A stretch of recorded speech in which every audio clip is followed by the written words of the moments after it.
How you doing? I'm Kevin O'Hara for alcoholmastery.com. Quitting drinking requires that you have discipline, right? You know, the act of not drinking anymore, of actually quitting drinking, is very, very simple, right? You don't put the alcohol into your mouth anymore. Regardless of what happens,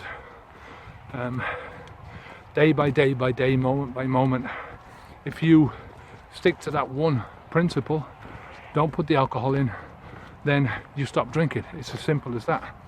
Staying off and putting up with the lifestyle change and all that involves with changing your life requires discipline.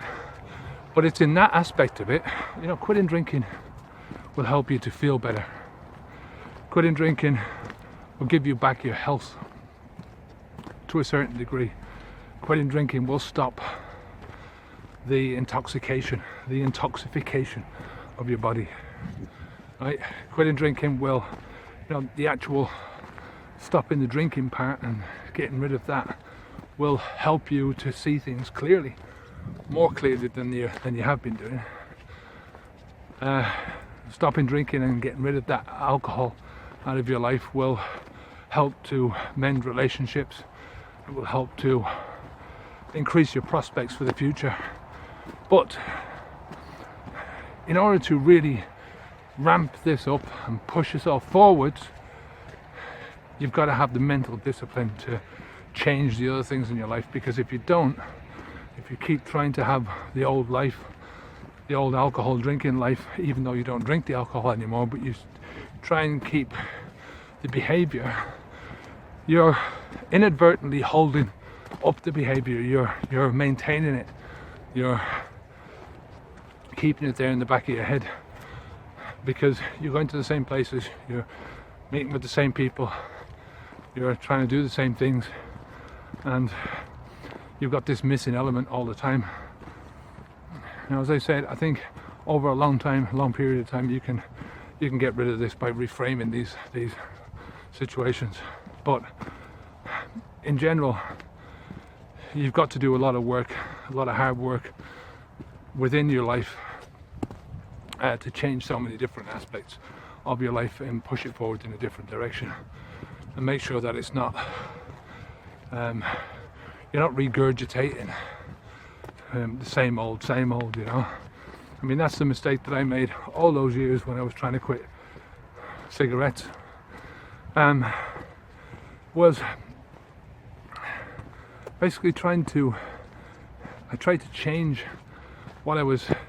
So I would always have a cigarette after my dinner, right? So I exchanged that for something else. I would always have a cigarette when I was having a telephone conversation.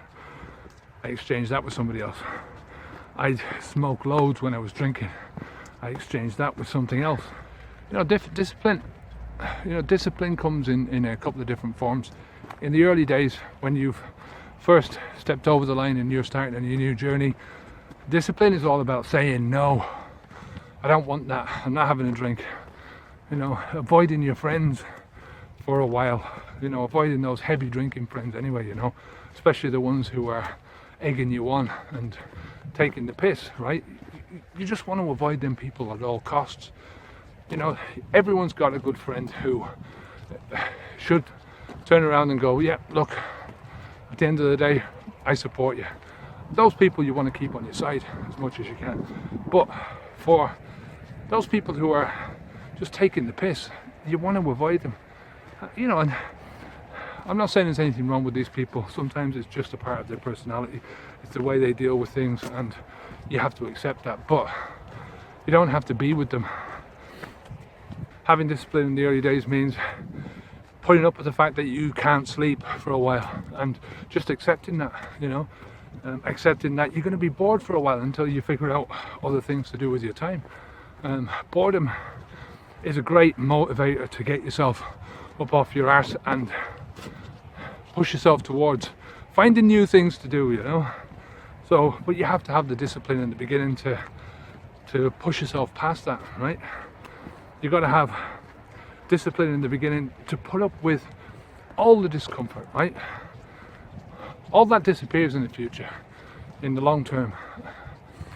But you've got to have the discipline in the long term to keep faith in yourself that this is the right path that you're on, to not change your mind and to not sort of start letting those thoughts slide, you know,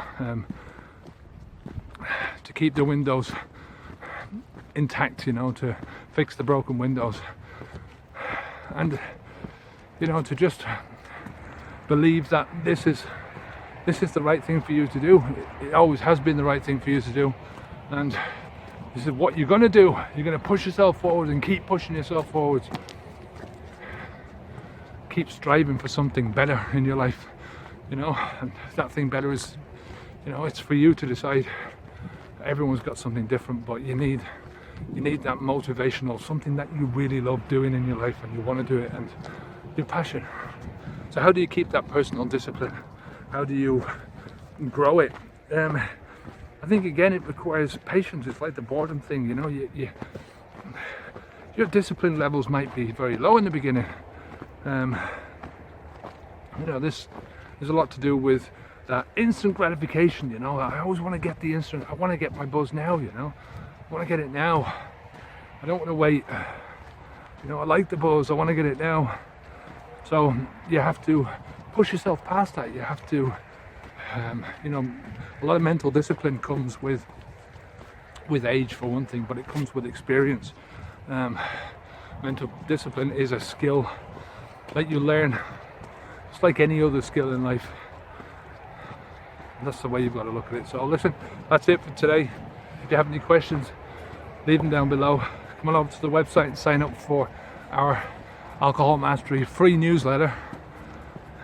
You get a free daily inspirational video into your inbox to help you out.